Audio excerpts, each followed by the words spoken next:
കൈയോടെ പിടിച്ചു ഞാൻ. വേറെ സംഭവം ഉണ്ടായി. രാവിലെ ഒരു കോള് വന്നു. ഞാൻ ഓടിച്ചെന്ന് കോൾ എടുത്തതും ചെവി വെച്ച ഒരു പെണ്ണിന്റെ ശബ്ദം, നല്ലൊരു പെണ്ണിന്റെ ശബ്ദം. ഇത് കേട്ടത് ഓടി വന്ന് ഫോൺ തട്ടിപ്പറിച്ച് ഒരു ഒറ്റ ഓട്ടം വയലിൽ പോയി 10 മിനിറ്റ് അവിടെ സംസാരിച്ചു ഇയാൾ. ഏത് പെണ്ണായിരുന്നു സതീഷ് അത്?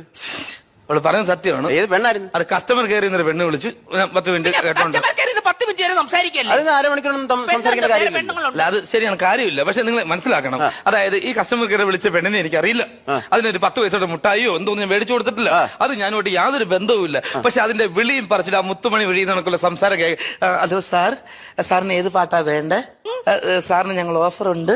ഇത് കേട്ടോണ്ട് എനിക്ക് മാറാലും കേട്ടോണ്ട് നിന്ന് പോകും. അതേസമയം എന്താ ചെലവിന് കൊടുത്ത് ഒരുത്തി വിളിച്ചോണ്ട് വന്ന് പറയണ കേട്ടിട്ടുണ്ട നിങ്ങൾ എവിടെ നിൽക്കണ് ഇങ്ങനൊക്കെ കേൾക്കുന്ന ഒരു 10 മിനിറ്റ് ഇത് കേൾക്കുമ്പോ കേട്ടോണ്ട് നിന്ന് പോകത്തില്ലേ? അല്ല, സതീശന്റെ ഭാഗത്ത് ശരിയുണ്ട്. സംശയമുണ്ട്, എനിക്ക് ഇയാളെ സംശയമുണ്ട്. എനിക്ക് ഇയാളുടെ ഇനി കൊണ്ട് മുന്നോട്ട് പോകാൻ പറ്റത്തില്ല. 7 മണിക്ക് നേരത്തെ വരുവാണെന്ന് കുട്ടിക്കോ, 7 മണി മുതൽ 8 മണി വരെ പുള്ളി വാഴത്തോപ്പില്ല.